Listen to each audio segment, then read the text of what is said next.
Far leftists, and actually just like weirdo Democrats, are threatening civil war if Donald Trump is elected.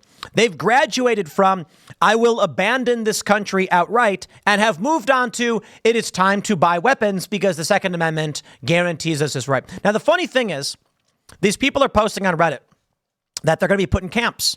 And I'm just like, are you illegal immigrants in this country in violation of our law, being in fear that you will get arrested?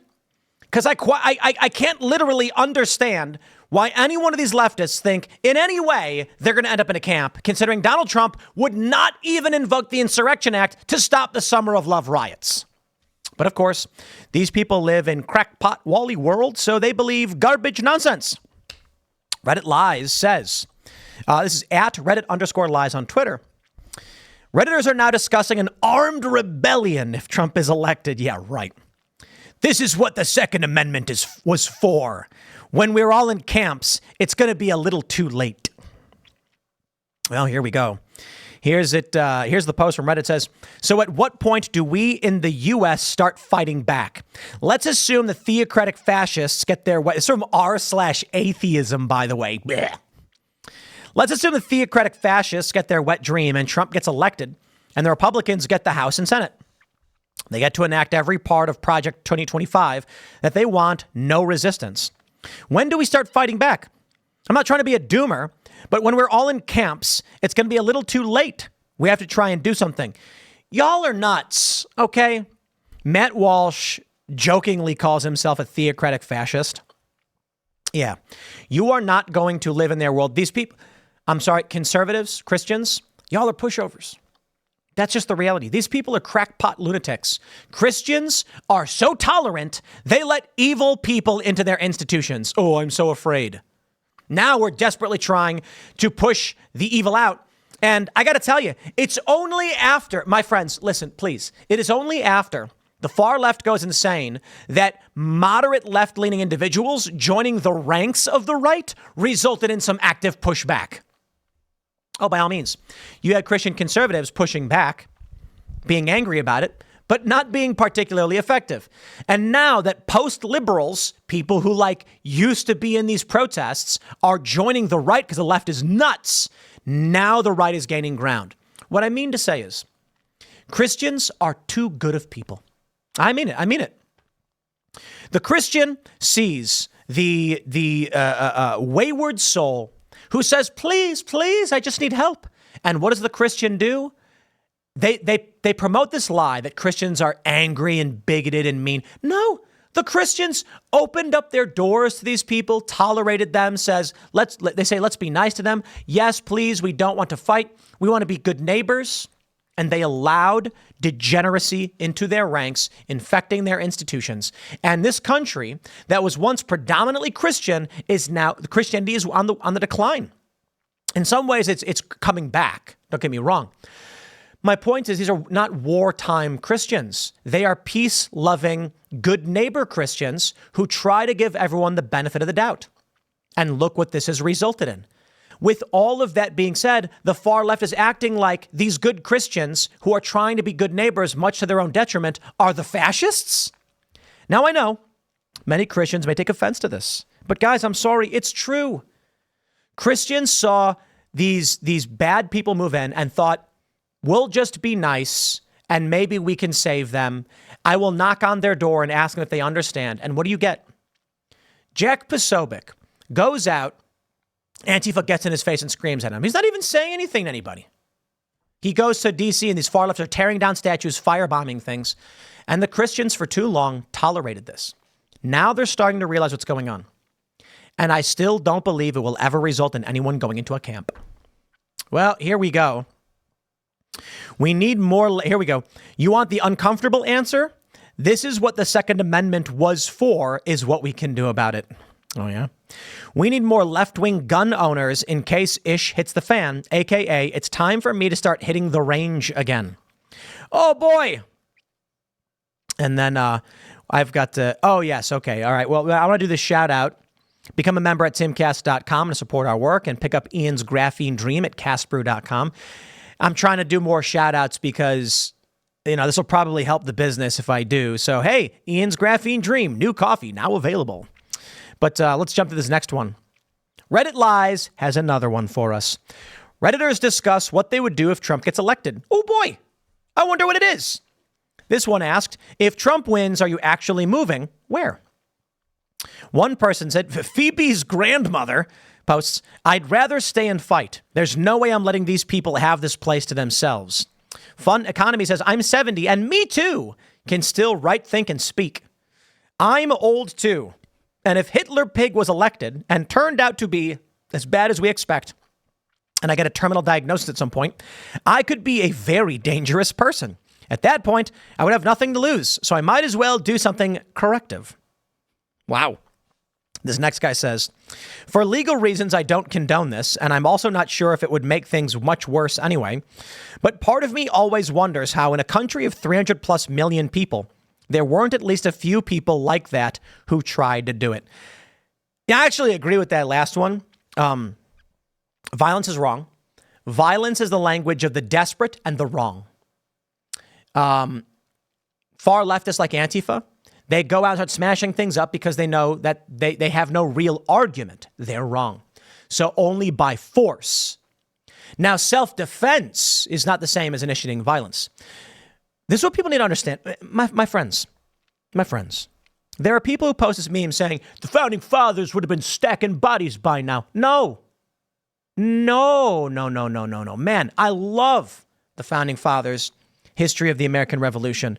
Homies be like, well, the regulars have shot us again. Let's send another strongly worded letter. They didn't really talk like that, mind you, because the rhotic English was actually the standard until the British changed it. But so the colonists actually talked more like we do now, with minor differences. But for the most part, yeah, it's rhotic English. That means we say our R's like car and there. And in the UK, they say there and car. They're trying to sound smart, I guess. Don't know why that happened.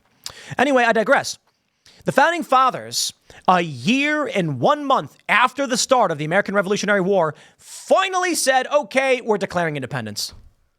The war was already going on. Absolutely incredible. Lexington and Concord, the shot heard round the world, was a year and 1 month before the Declaration of Independence. So when people are like, the founding fathers have been stacking bodies by now, let me know when you're a year into active conflict with military, and then you can talk to me about what the founding fathers would have been doing. Then when you say that, I'd be like, oh, fair point. They did wait a year being shot at before they finally declared independence.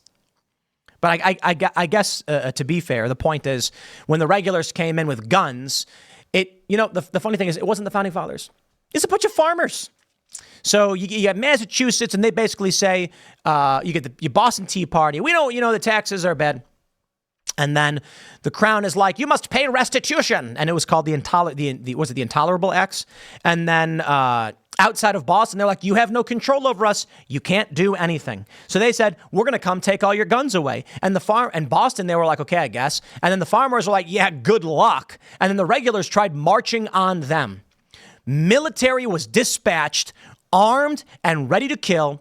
They say we don't know who fired the first shot, but the shot was fired. And I believe it mostly resulted in, I believe both sides took casualties, but it was mostly the farmers.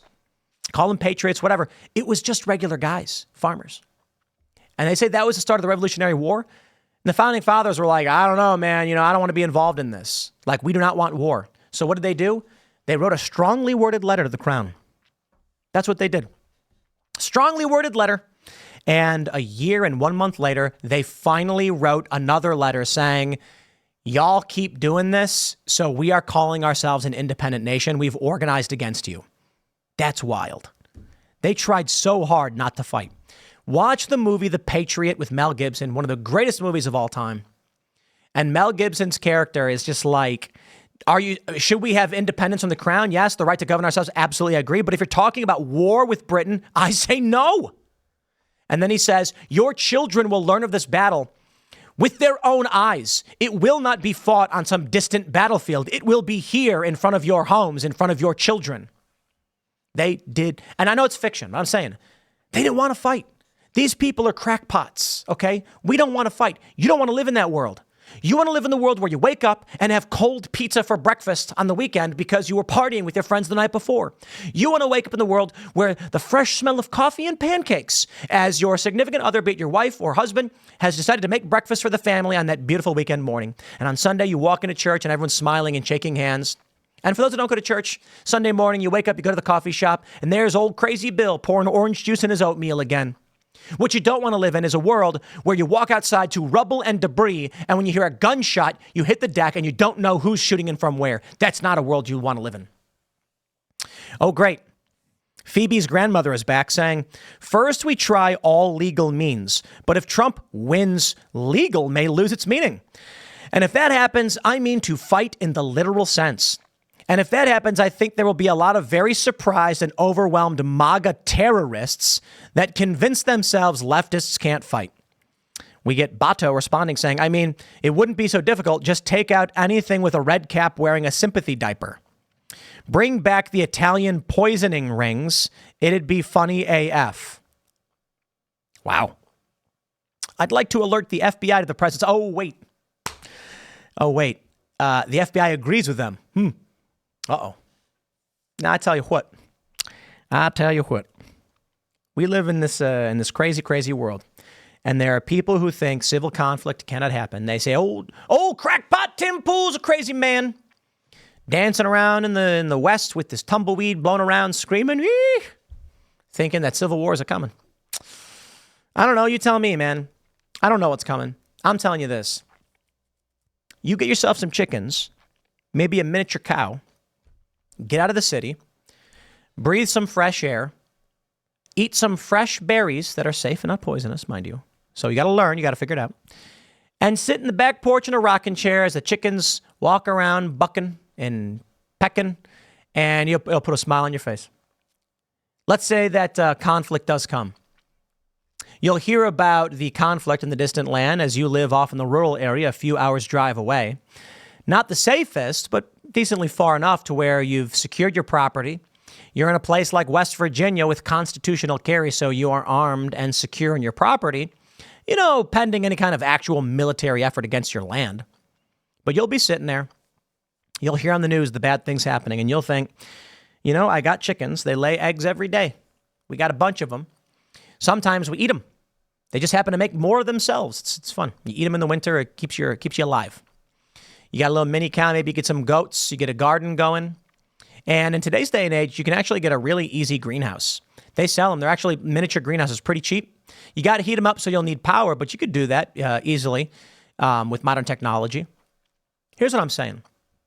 In the event the worst happens and people actually begin fighting, you're going to want to be self-sufficient to a certain degree.